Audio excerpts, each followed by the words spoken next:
আমাকে বিশ্বাস করেছেন এবং একজন নির্মাতা হিসেবে আমি সেই জায়গায় সৎ থাকার চেষ্টা করেছি, প্রত্যেকে যে যতটুকু থাকে সে আমার প্রমিজের জায়গাটা রাখতে, এবং তারা আমাকে বিশ্বাস করছেন, তাদের প্রতি কৃতজ্ঞতা। এবং এই ঋণ তো আসলে আমি আমার এই ছোট্ট জার্নিতে এটা বা অল্প কথায় বলাও যাবে না। সিনেমা ব্যাপারটাই আমাদের সঙ্গে যারা ইমোশনালি কানেক্ট হয়ে যায় আমরা খুব বেশি, তো এটা আসলে একজন ডিরেক্টরের কাছে সিনেমা সন্তানের মতো।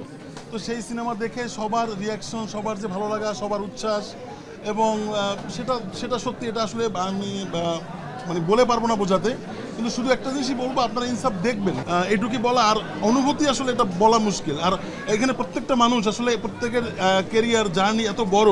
মানে খসরু ভাই জীবনে সিনেমা করেছে 27টা না কটা, 26টা সিনেমা করেছে, কালাম ভাই করেছে 31টা।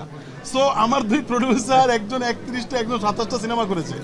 সো এটা, এবং তারা এত গুণী মানুষ, তারা আমার উপর আস্থা রেখেছে, আপনাদের প্রতি কৃতজ্ঞতা।